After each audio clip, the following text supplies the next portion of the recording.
and happy 20th anniversary to GCOOS. We are very sorry we're not able to meet in person to celebrate together, and we really appreciate everyone's flexibility to switch to a virtual meeting to accommodate our folks who couldn't travel. And I want to start the meeting today with one of my favorite quotes from the GCOOS website, just as a reminder of the important and impressive work that GCOOS does.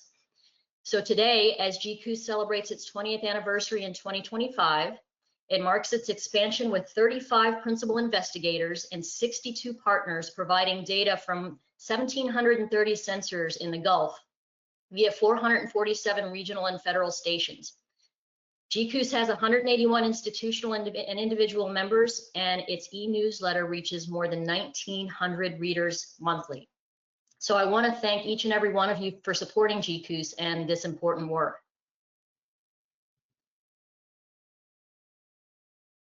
I also want to give you a brief update on our election results for the Board of Directors. We also want to welcome Nick Gagliano to our private sector section of Board of Directors. Nick is with Kongsberg Discovery. We also have returning to our Board of Directors, Dr. Nan Walker from LSU, Dr. Stephen Howden from University of Southern Mississippi, and Dr. Pat Hogan from NOAA and CEI. And we have a few retiring board members. Dr. Ruth Perry from Shell has retired from our board. And Tom Wissing has also retired from our board. He was from the U.S. Naval Oceanographic Office. And importantly, Jan Van Spieren has retired from our board. He's from DHI Water and Environment and Ocean Sierra. And we want to thank all of them for their service, and especially Jan, who's been a member of GCOOS for 20 years and who has served as the GCOOS treasurer for 15 years. And Dr. Rafael Ramos from the Woods Hole Group in our private sector will be taking over as our treasurer. I also want to thank Emily Hall and Rafael Ramos and Marcus Ogle for leading our election team for this year's board election. This is a brief summary of today's agenda. We're going to begin with an update from our executive director, Dr. Jorge Brenner from GCOOS. We'll have Dr. Jeff Payne, the acting IUS director, providing an IUS program office update. We're also very pleased to have Chief of Staff Joe Nicholson joining us from U.S. Representative Mike Ezel's office. And then we're going to have this, also this morning panels on marine operations and coastal hazards and healthy ecosystems and human health and safety. And then we'll adjourn the meeting shortly after that. I'd like to have a motion to approve the agenda.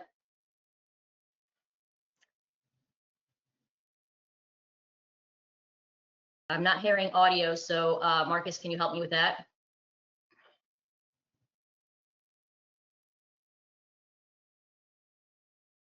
I'm trying to, I can't make everybody unmuted. Okay. Okay, I'm going to go ahead and assume a motion and a second. Yeah, and you can just ask to put it in the chat. Okay, please, someone put a motion in the chat for me. And just so you guys know, I cannot see the chat either.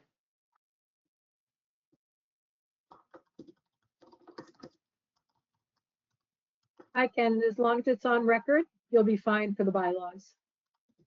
Okay, sounds good. I'm going to go ahead and move ahead with the agenda.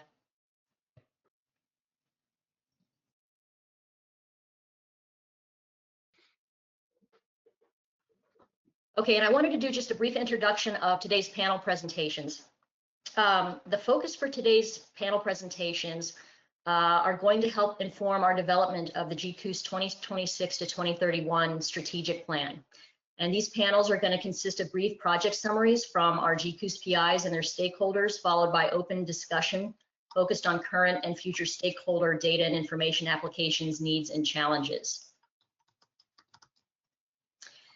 Our board members have undertaken a series of activities throughout 2025 to help inform our update over the next 5-year strategic plan in the GCOOS project portfolio. And we began this process earlier this year with a review of the GCOOS PI project updates that focused on data applications, challenges, and needs from the PI perspectives. And these were summarized during the Spring 2025 members meeting panel presentations and discussions. And we followed that in the summer fall with a review of the GCOOS 2020 to 2025 strategic plan, and we're just wrapping that review up. We've also been engaged in a review this fall of the LOIs, letters of intent, for the GCOOS 2026 to 2031 project portfolio. And so today's discussions are really important because they're going to focus on our needs and challenges from the stakeholders' perspectives, again, to inform our next 5-year future of work.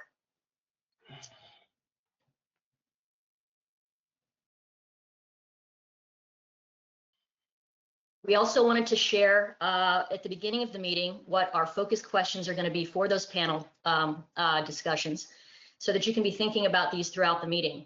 And so our main questions for those discussions are going to be: what is the greatest challenge or need and potential solution for improving stakeholder application of observation data? And how can we improve tracking of outcomes related to stakeholder data applications and measure economic value of activities? And so this is pretty easy for us to do for GCOOS funded activities, but it's a little bit more difficult for us to track and measure these outcomes from our partnering organizations. So we really want to hear about how we can do that better. Our panel discussions are going to be led and facilitated by Dr. Tracy Sempier, the outreach coordinator for Mississippi-Alabama Sea Grant Consortium, and Dr. Steve Sempier, who's the outreach and deputy director for the Mississippi-Alabama Sea Grant Consortium. And they just briefly popped on their video so you can see who they are. And I believe Marcus Ogle, our GCOOS associate director, is going to pop on and give you some tips on how to participate using this meeting app. Thanks, Marcus. Yep. Thanks, Kim. So there's a few ways to ask your questions. One, there should be a questions option. The problem with the questions options is it only goes to us. It doesn't go to the general audience, so nobody else can see. Another way you can ask your questions through the chat. So I think the best way to actually ask your question is through the chat box, so that way everybody can see your question, as opposed to the question option. If you are using the web app, it should be up at the top somewhere, but if you're using the actual application that you've downloaded and installed, there's going to be an option on your right with a bunch of listed people and then some questions and chat options to choose from. Thank you. Thank you, Marcus. And with that, we will start our first presentation by Dr. Jorge Brenner, our Executive Director of GCOOS. Thank you, Jorge. Thank you, Kim.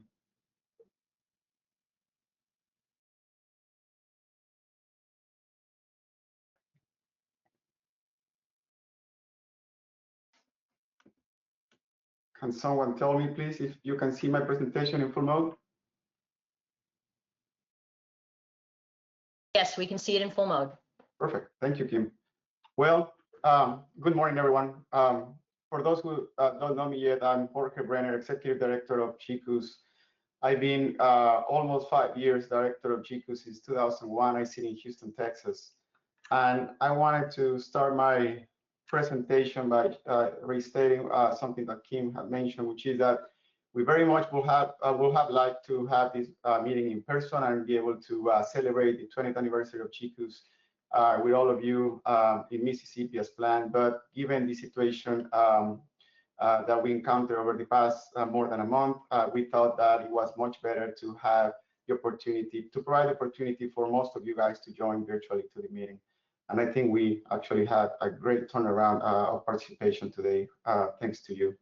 So our thoughts have been for all of these 43 days with all of our federal partners who have been affected by this, including GCOOS board members, GCOOS members of the Regional Association, and all of our partners.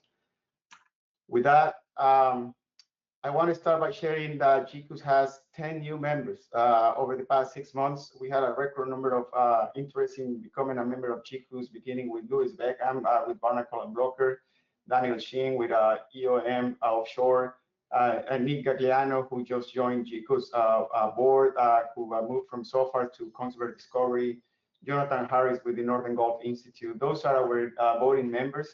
Those are institutional members representing their institutions. And our new individual members, we have from Texas A&M Geography Department, Cassandra Guinaud, from NOAA, Dr. Sharon Messi, who has been a longtime GCOOS friend, retired from NOAA, and she decided to join individually.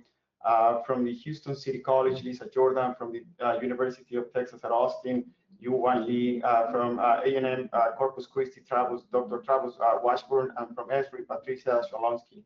So as I said, we're very pleased to have continue to see the interest in joining membership with the GCOOS Regional Association. I'll start by sharing with you some of my regular updates, beginning with some of the staff updates. Kim already shared with you the changes that have happened in our board, and we welcome our new members and say farewell to our retiring members who have provided great service to GCOOS. So Dr. Natalia Lopez Figueroa, she's from Puerto Rico, finished her PhD recently at the University of South Florida. It's funded via the National Academy's GRP Policy Fellowship Program. She was very interested in helping us coordinate our Gulf Acidification Network, GCAN. And so we hired her, and she's funded by the Academy to help us do that over the next year. Natalia comes with a lot of ideas and experience in that field and with contacts around the Gulf region. And so she's doing a great job. I want to show you more about that. Pallavi Tumeri, she's our new GIS administrator and developer.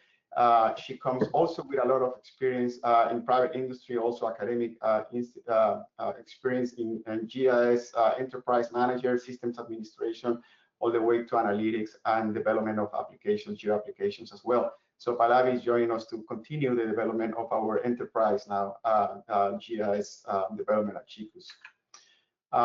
Moving on to the gliders, because the hurricane season it's finishing, and it has been a very quiet hurricane season in the Gulf for us, but we still did a great effort in maintaining our observations via the autonomous gliders. And GCOOS sponsor a number of 6 missions through our different funded programs.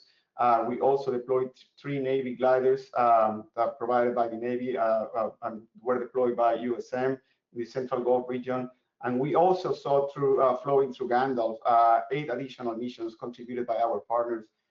Those are the GCOOS Program Consortium, Project Consortium missions, our missions from our colleagues at CISES in Mexico, in the Southern Gulf as well, and other missions happening in the Gulf as well, contributed by our partners. In addition to that, our developer, Bob Courier, has developed a 3rd version now of Gandalf, our autonomous piloting tool, called Agentic Gandalf, that uses AI to be able to communicate with the user, be able to ask questions about the missions, the metadata provided by the mission, but also the actual data now. These days, Agentic Gandalf is able to answer some of your questions that you may have. I highly encourage you to test it and be able to check it out and let us know how this is working for you. Another important project of GCOOS, the NTL service that we provide to the offshore energy industry in coordination with them and also federal agencies. Felimon Gayanilo, another data manager of GCOOS, he has done improvements throughout the last 6 months in developing this monitoring tool that is shown on the screen that now allows people to see, and the operators primarily, to see their new stations coming up, and for basically also to be in the loop of what changes are happening to each of the stations and each of the operators and programs. So this particular tool now combines the monitoring capability with additional plotting at the bottom that they were provided, and that feedback was provided directly by BESI and some of the operators. Felimon also completed the development of a new tool that has been in the works at his office for the last more than a year. Is the regional model handler. So this the goal of the handler is for us to provide the service or be able to provide an outlet for regional models relevant in the Gulf, but with the PI might not have the capacity to have this operational capability of showing multiple daily products for these different models. And so the model handler will support that and fill that gap.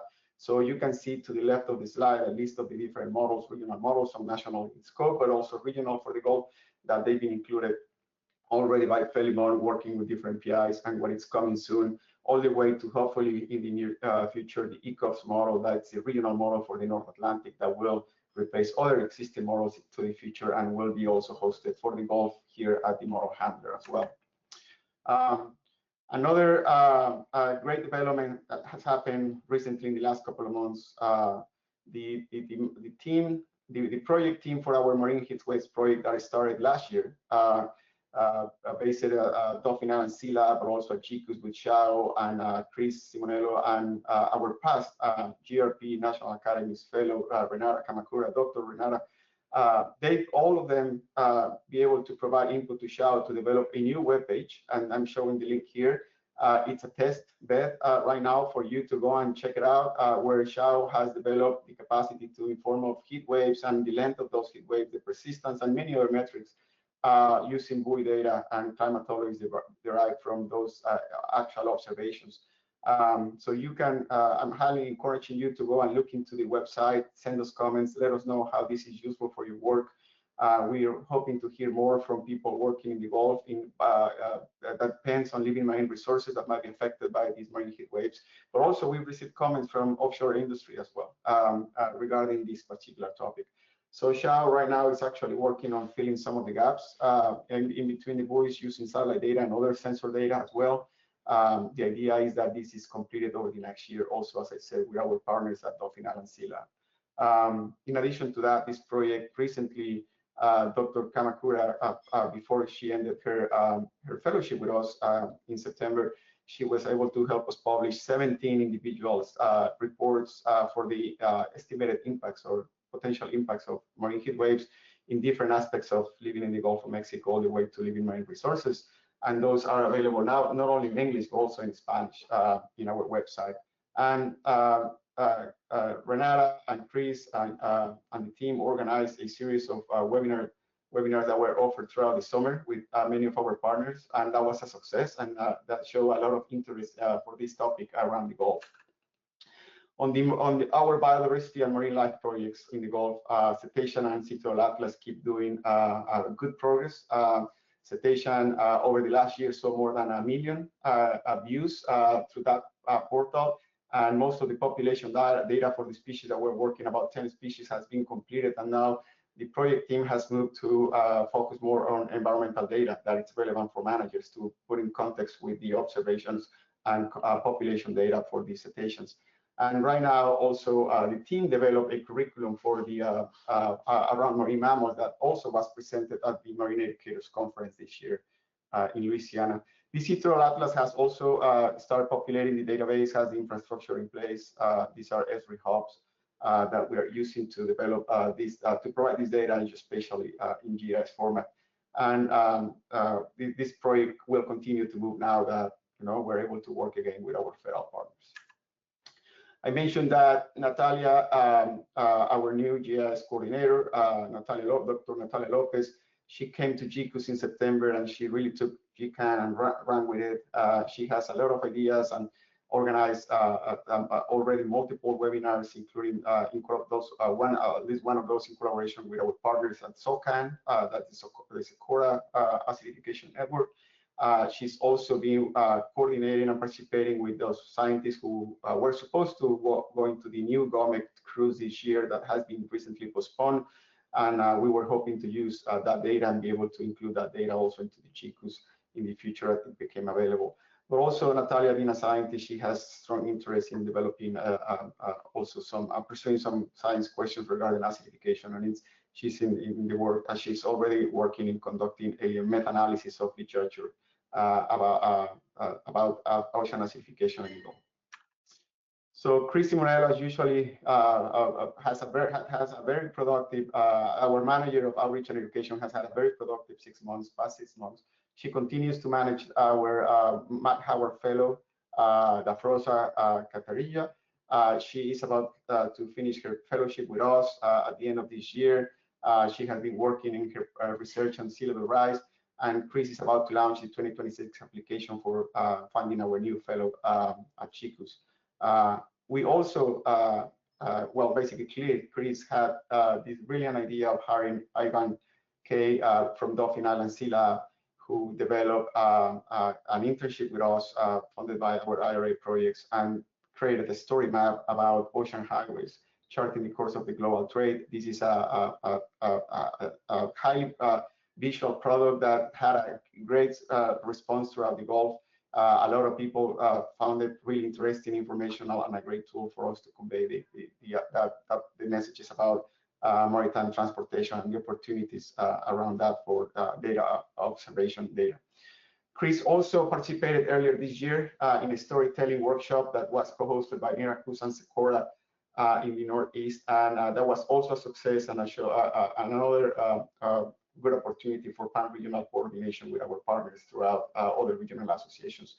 The next event that Chris is working on organizing is our annual meeting for the Outreach and Education Council. This is a group of people that has been with GCOOS throughout many years, guiding us in education and outreach priorities and opportunities. And this meeting is going to happen in December in Orange Beach, Alabama, as we've been there several times.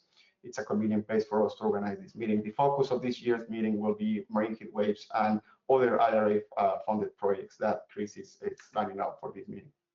I want to share with you really quickly a brief update of our IRA funded projects. You might remember that GCOOS has been managing now for about a year, about $8 million of IRA projects that were funded through IUS last year. So our colleagues at USGS, led by Dr. Mike Lee, who is installing a new real-time ocean observatory for acidification in Galveston Bay. It has developed their locations, and the project is moving to installation of the sensors needed and develop those real-time platforms.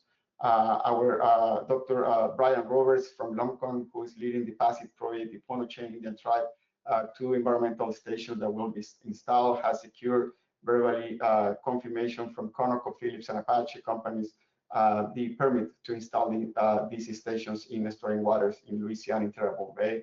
Dr. Brian DC from Dauphin Island Sea Lab, who has been managing the project to support National Weather Service office in Alabama to provide with wave data, deployed the first wave software buoy this year, a big success. My understanding is that National Weather Service is using that data on a regular basis and becoming really an asset for them to continue providing advisories on reef currents throughout the coast. So that's working really well. It's a really nice success story. I also like to share that Chad Lemke from USF, from University of South Florida, it's about to deploy this week. I think he's traveling right now to deploy the first GCOOS ecosystems mission in the Gulf. This is a glider mission that will be looking for other data that we typically don't have the opportunity to collect throughout our regional storm program of gliders. This time, the idea is to collect this additional data and start using it in different ways for us as well. So I'm going to move on to this slide that shows that, there's a new project at GCOOS that I'm going to show to you in the next slide, funded by BIL funds, by Partisan Infrastructure Deal, in which it allows to move to try to adopt a process and start managing acoustic data at GCOOS. And so this project is beginning to help us to understand how to develop a workflow. This Megan Howson has been leading this work, and Bob Courier and Megan have also started to develop classifiers for several marine mammal species shown in this slide. The idea is that over the next year, we work with IUS, who we're working very close with them in developing these workflows, standards, and especially how we're going to move acoustic data at GCOOS in the future.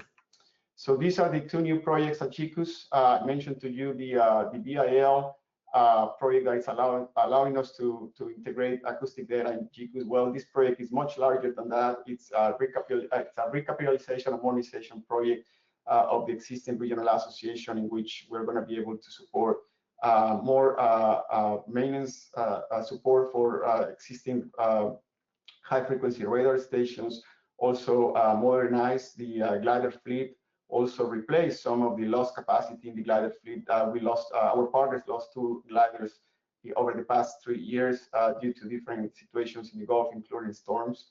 And so this project is helping us to do all of that, also to bring the acoustic work to GCOOS, and also include some web camera work as well. So our newest project is a project in which we're joining Chad Lemke at USF and his team of scientists. We're a co-PI with him in this project about observations, systematic observations of rice as well, using gliders and other monitoring cruises, in which, again, Megan Howson and Bob Courier are developing technology using AI to develop classifiers for the species and use that data to support our cetacean project that we are doing in support to National Marine Fisheries Service. So This is one of my previous to the last slide is showing what's happening at GCOOS with the putting together the new 5-year proposal. Many of you might have heard that over the past 4 months, we've been heavily invested into this process. Basically, this is a process that helps us identify what is going to be included into our next 5 years and provide continuation to the work that GCOOS and observations that we're providing right now. It's basically the one that allows us to request congressional appropriated funds to the U.S. Congress to continue the work of the regional association. The process involved a competitive request for letters of intent for 6 weeks, and the target is for us to have a proposal finalized by the end of the year. IUS and the Regional Association of IUS, we still don't have a published federal funding opportunity, a request for proposals.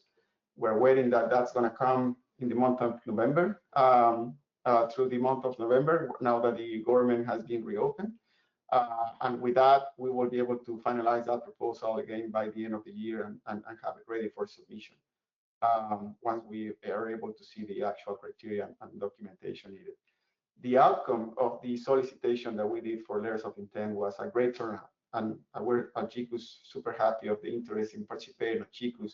We received 45 letters of intent, and these not only were for renewing work that we do or for the core observations that the GCOOS and regional associations we typically work on.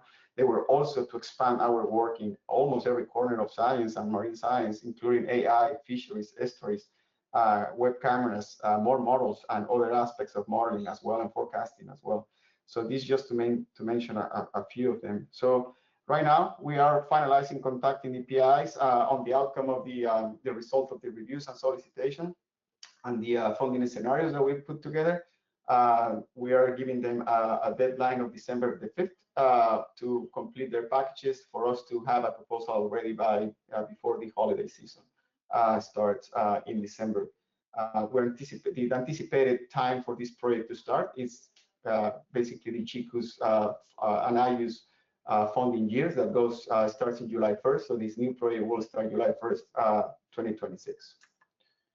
So this is just basically what is happening in our world in the last, over the next few months for you to know.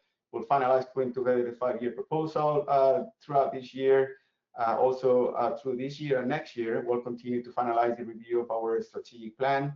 We will also hopefully have a new data portal, visualization portal at GCOOS in about 6 months from now. And then also, we're hoping to see you in the spring at a virtual, an in-person meeting to celebrate GCOOS and 20th anniversary. Well, I'll leave you with that. Thank you so much.